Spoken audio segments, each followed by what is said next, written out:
ചെയ്തു കൂട്ടുന്ന ക്രൂരതകൾക്കെതിരെ ശക്തമായി രംഗത്തെത്തുകയാണ് മുസ്ലിം രാജ്യങ്ങൾ. ഇതോടെ ഇന്ത്യക്ക് ആഗോളതലത്തിലുള്ള സ്വീകാര്യതയും വർദ്ധിക്കുന്നു.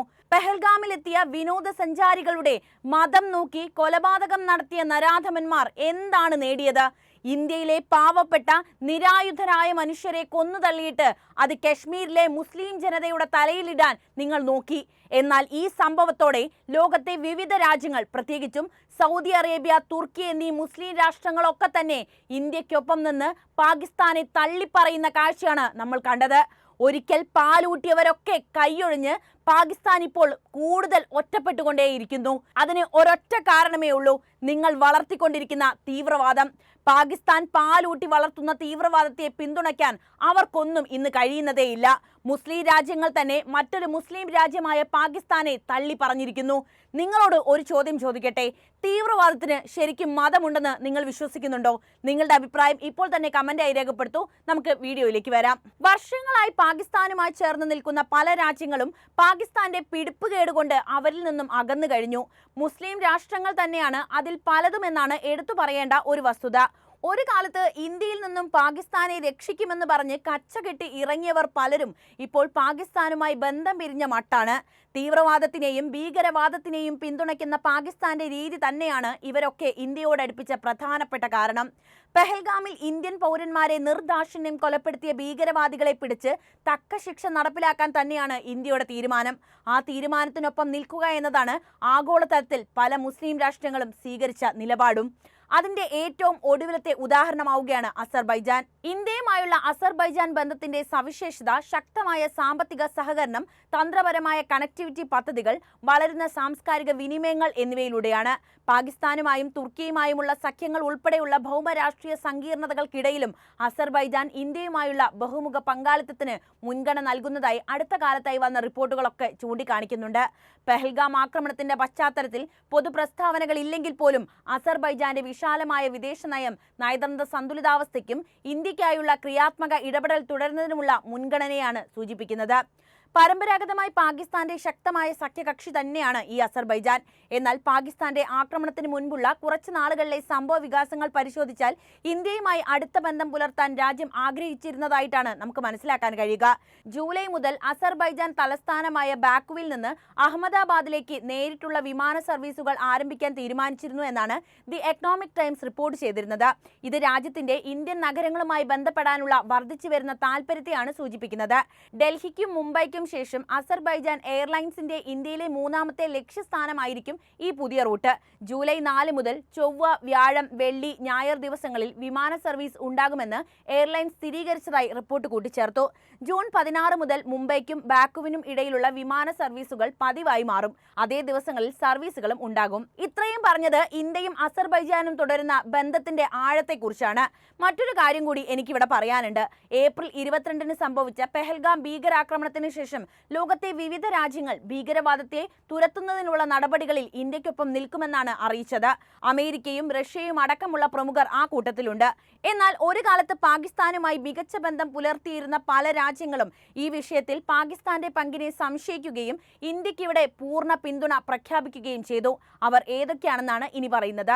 2025 ഏപ്രിൽ 22-ന് 26 ഇന്ത്യൻ പൗരന്മാരുടെ മരണത്തിന് കാരണമായ ദാരുണമായ പെഹൽഗാം ഭീകരാക്രമണത്തെ തുടർന്ന് നിരവധി മുസ്ലിം ഭൂരിപക്ഷ രാജ്യങ്ങൾ സംഭവത്തെ പരസ്യമായി അപലപിക്കുകയും ഇന്ത്യയോട് ഐക്യദാർഢ്യം പ്രകടിപ്പിക്കുകയും ചെയ്ത് രംഗത്ത് വന്നിരുന്നു. ഭീകരവാദത്തിന് ഇസ്ലാമിന്റെ മുഖം നൽകാൻ വെമ്പൽ കൊണ്ട് രാജ്യത്തിനകത്തും പുറത്തും ചർച്ചകൾ ചൂട് പിടിക്കുമ്പോഴായിരുന്നു ഇത്തരമൊരു നീക്കവുമായി പലരും രംഗത്തെത്തിയത്. പാകിസ്ഥാനുമായുള്ള നയതന്ത്ര ബന്ധം ആരും ഔദ്യോഗികമായി വിച്ഛേദിച്ചിട്ടില്ലെങ്കിലും ശക്തമായ അപലപനങ്ങളും ഉത്തരവാദിത്തത്തിനായുള്ള ആഹ്വാനങ്ങളും പ്രാദേശിക ചലനാത്മകതയിലെ മാറ്റത്തെയും തീവ്രവാദത്തോടുള്ള വർദ്ധിച്ചു വരുന്ന അസഹിഷ്ണുതയെയുമാണ് സൂചിപ്പിക്കുന്നത്. ഏതൊക്കെ രാജ്യങ്ങളാണ് ഈ ഘട്ടത്തിൽ ഇന്ത്യക്ക് പിന്തുണയുമായി രംഗത്തെത്തിയത് എന്ന് പറയാം. ഒന്നാമത്തെ രാജ്യം സൗദി അറേബ്യയാണ്. പ്രധാനമന്ത്രി നരേന്ദ്രമോദിയുടെ സൗദി അറേബ്യ സന്ദർശന വേളയിലായിരുന്നു രാജ്യത്തെ നടുക്കിയ പെഹൽഗാം ആക്രമണം നടക്കുന്നത്. പെഹൽഗാം ആക്രമണത്തെ ശക്തമായി അപലപിച്ചുകൊണ്ട് സൗദി അറേബ്യ ഒരു സംയുക്ത പ്രസ്താവന പുറപ്പെടുവിച്ചു. ഭീകരതയ്ക്ക് ഒരു ന്യായീകരണവുമില്ലെന്ന് അവർ ഊന്നി പറഞ്ഞു. ഭീകരവാദ അടിസ്ഥാന സൗകര്യങ്ങൾ തകർക്കണമെന്ന് ആവശ്യപ്പെട്ടു. ഭീകരവാദ വിരുദ്ധ ശ്രമങ്ങളിൽ ഇരു രാജ്യങ്ങളും തമ്മിലുള്ള മികച്ച സഹകരണവും ഭീകര പ്രവർത്തനങ്ങൾക്കുള്ള ആയുധങ്ങൾ ലഭ്യമാകുന്നത് തടയേണ്ടതിന്റെ ആവശ്യകതയും പ്രസ്താവനയിൽ ഊന്നി പറഞ്ഞു. രണ്ടാമത്തെ രാജ്യം ഖത്തറാണ്. ആക്രമണത്തെ ഖത്തർ വിദേശകാര്യ മന്ത്രാലയം ശക്തമായി അപലപിച്ച് രംഗത്തെത്തിയിരുന്നു. ഇതിന്റെ പ്രേരണകൾ എന്തുതന്നെയായാലും ആക്രമണത്തിനും ഭീകരതയ്ക്കുമെതിരായ നിലപാട് ആവർത്തിക്കുകയായിരുന്നു അവർ. ഇരകളുടെ കുടുംബങ്ങൾക്കും ഇന്ത്യൻ സർക്കാരിനും ജനങ്ങൾക്കും മന്ത്രാലയം അനുശോചനവും അറിയിച്ചു. മൂന്നാമത്തത് ഫലസ്തീൻ അതോറിറ്റിയാണ്. ഫലസ്തീൻ അതോറിറ്റിയുടെ പ്രസിഡന്റ് മഹ്മൂദ് അബ്ബാസ് ആക്രമണത്തെ ശക്തമായി അപലപിച്ച് രംഗത്തെത്തുകയായിരുന്നു. നിരവധി സാധാരണക്കാരുടെ ജീവൻ നഷ്ടപ്പെട്ട ഹീനമായ കുറ്റകൃത്യമെന്നാണ് അദ്ദേഹം ഈ സംഭവത്തെക്കുറിച്ച് പരാമർശിച്ചത്. ഇന്ത്യയുടെ സുരക്ഷയ്ക്കും സ്ഥിരതയ്ക്കുമുള്ള ഫലസ്തീന്റെ പിന്തുണയും അദ്ദേഹം ഇതിനോടൊപ്പം കൂട്ടിച്ചേർത്തു. 4. അഫ്ഗാനിസ്ഥാൻ. പഹൽഗാം ഭീകരാക്രമണത്തെ അഫ്ഗാൻ താലിബാൻ അപലപിച്ചും രംഗത്തെത്തിയിട്ടുണ്ട്. അത്തരം സംഭവങ്ങൾ പ്രാദേശിക സുരക്ഷ ഉറപ്പാക്കാനുള്ള ശ്രമങ്ങളെ ദുർബലപ്പെടുത്തുന്നു എന്നായിരുന്നു അവർ തുറന്നു പറഞ്ഞത്. മേഖലയിൽ സമാധാനവും സ്ഥിരതയും നിലനിർത്തേണ്ടതിന്റെ പ്രാധാന്യത്തെക്കുറിച്ചും അവർ സംസാരിച്ചു. 5. Muslim World League. Muslim World ലീഗിന്റെ സെക്രട്ടറിയായ General Muhammad bin Abdul Karim al Issa പ്രധാനമന്ത്രി മോദിയെ ജിദ്ദയിൽ സന്ദർശിച്ച് അനുശോചനം അറിയിക്കുകയായിരുന്നു. ആക്രമണത്തെ അദ്ദേഹം അപലപിക്കുകയും സഹിഷ്ണുത പ്രോത്സാഹിപ്പിക്കുന്നതിനും തീവ്രവാദത്തിനെതിരെ പോരാടുന്നതിനുമുള്ള സംഘടനയുടെ പ്രതിബദ്ധത ആവർത്തിച്ച് ഉറപ്പാക്കുകയും ചെയ്തു. 6. ഇന്ത്യൻ മുസ്ലിം സംഘടനയാണ്. All India Muslim personal law board, all India ഇമാം ഓർഗനൈസേഷൻ എന്നിവയുൾപ്പെടെ പ്രമുഖ ഇന്ത്യൻ മുസ്ലിം സംഘടനകൾ ആക്രമണത്തെ അപലപിച്ച് രംഗത്ത് വന്നിരുന്നു. തീവ്രവാദം ഇസ്ലാമിന്റെ സമാധാന നയത്തിന് വിരുദ്ധമാണെന്ന് അവർ ഊന്നി പറയുകയും ഇരകളുടെ കുടുംബങ്ങളോടുള്ള ഐക്യദാർഢ്യത്തിന്റെ അടയാളമായി അവരുടെ പ്രതിഷേധ പരിപാടികൾ നിർത്തിവെക്കാൻ തീരുമാനിക്കുകയും ചെയ്തു. ഇവിടെ എടുത്തു പറയേണ്ട മറ്റൊരു പേര് തുർക്കിയുടേതാണ്. 2025 ഏപ്രിൽ 22-ന് 26 പേരുടെ മരണത്തിനിടയാക്കിയ പഹൽഗാം ഭീകരാക്രമണത്തോടുള്ള തുർക്കിയുടെ പ്രതികരണം ശ്രദ്ധേയമായിരുന്നു. തുർക്കി ചരിത്രപരമായി പാകിസ്ഥാനുമായി അടുത്ത ബന്ധം പുലർത്തുന്നുണ്ടെങ്കിലും ഈ സംഭവത്തോടുള്ള അവരുടെ പ്രതികരണം ഇസ്ലാമാബാദുമായി പരസ്യമായ വിയോജിപ്പായിട്ടാണ് അടയാളപ്പെടുത്തപ്പെട്ടത്. ആക്രമണത്തെ അപലപിച്ചുകൊണ്ട് തുർക്കി വിദേശകാര്യ മന്ത്രാലയം ഒരു പ്രസ്താവന ഇറക്കി. ജീവഹാനിയിൽ അഗാധമായ ദുഃഖം രേഖപ്പെടുത്തുകയും ഇരകളുടെ കുടുംബങ്ങൾക്ക് അനുശോചനം അറിയിക്കുകയുമായിരുന്നു ചെയ്തത്. എന്നാൽ പ്രസ്താവനയിൽ ലോകം ശ്രദ്ധിച്ച 2 കാര്യങ്ങളുണ്ടായിരുന്നു.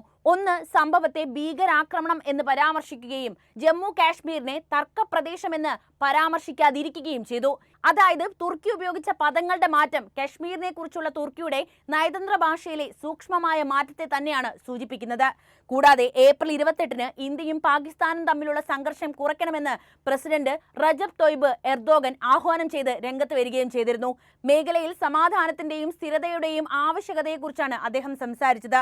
ഇരു രാജ്യങ്ങളും തമ്മിലുള്ള അതിർത്തി കടന്നുള്ള കൈമാറ്റങ്ങളെക്കുറിച്ചുള്ള റിപ്പോർട്ടുകളെ തുടർന്ന് അങ്കാറയിൽ നടന്ന മന്ത്രിസഭാ യോഗത്തിലാണ് അദ്ദേഹം ഈ അഭ്യർത്ഥന നടത്തുന്നത്. വർഷങ്ങളായി പാകിസ്ഥാനോട് മാത്രം കൂറു പുലർത്തിയ തുർക്കിയും പാകിസ്ഥാനെതിരെ പരസ്യമായിട്ടല്ലെങ്കിലും വിമർശനാത്മകമായ സമീപനമാണ് ഇപ്പോൾ സ്വീകരിച്ചിട്ടുള്ളത്. പഹൽഗാം ആക്രമണത്തെ തുടർന്ന് തുർക്കി പാകിസ്ഥാന് സൈനിക സഹായം അയച്ചതായിട്ടുള്ള റിപ്പോർട്ടുകൾ വ്യാപകമായി പ്രചരിച്ചിട്ടുണ്ടായിരുന്നു.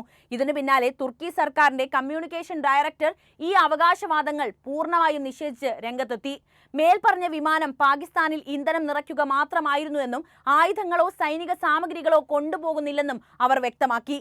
ഇന്ത്യക്കും പാകിസ്ഥാനുമിടയിൽ വർദ്ധിച്ചു വരുന്ന സംഘർഷങ്ങളിൽ പാകിസ്ഥാൻ പക്ഷത്ത് നിൽക്കുന്ന ഒരു ചിത്രം തുർക്കിക്ക് ആവശ്യമില്ലെന്നാണ് ഇതിൽ നിന്നും നമുക്ക് മനസ്സിലാക്കാവുന്ന കാര്യം. തുർക്കിയുടെ പ്രതികരണം തന്ത്രപരമായ ഒരു സന്തുലിതാവസ്ഥയാണ് പ്രതിഫലിപ്പിക്കുന്നത്. പാകിസ്ഥാനുമായുള്ള ദീർഘകാല ബന്ധം നിലനിർത്തുന്നതിനോടൊപ്പം ഇന്ത്യയുമായി വളരുന്ന സാമ്പത്തിക നയതന്ത്ര ഇടപെടലുകളെയും തുർക്കി ശ്രദ്ധിക്കുന്നുണ്ട്. ആക്രമണത്തെ അപലപിച്ചും സംഘർഷം ലഘൂകരിക്കാൻ ആഹ്വാനം ചെയ്തും ഇരു കക്ഷികളുമായും പരസ്യമായി പക്ഷം ചേരാതെ പ്രാദേശിക സ്ഥിരതയുടെ വ്യക്താവായിട്ട് തുർക്കി നിലകൊള്ളുന്നു എന്നാണ് ഇതിൽ നിന്നും മനസ്സിലാക്കാൻ കഴിയുന്നത്. പഹൽഗാം ഭീകരാക്രമണത്തിൽ തുർക്കി പാകിസ്ഥാനോടൊപ്പം വ്യക്തമായി നിലകൊണ്ടില്ല.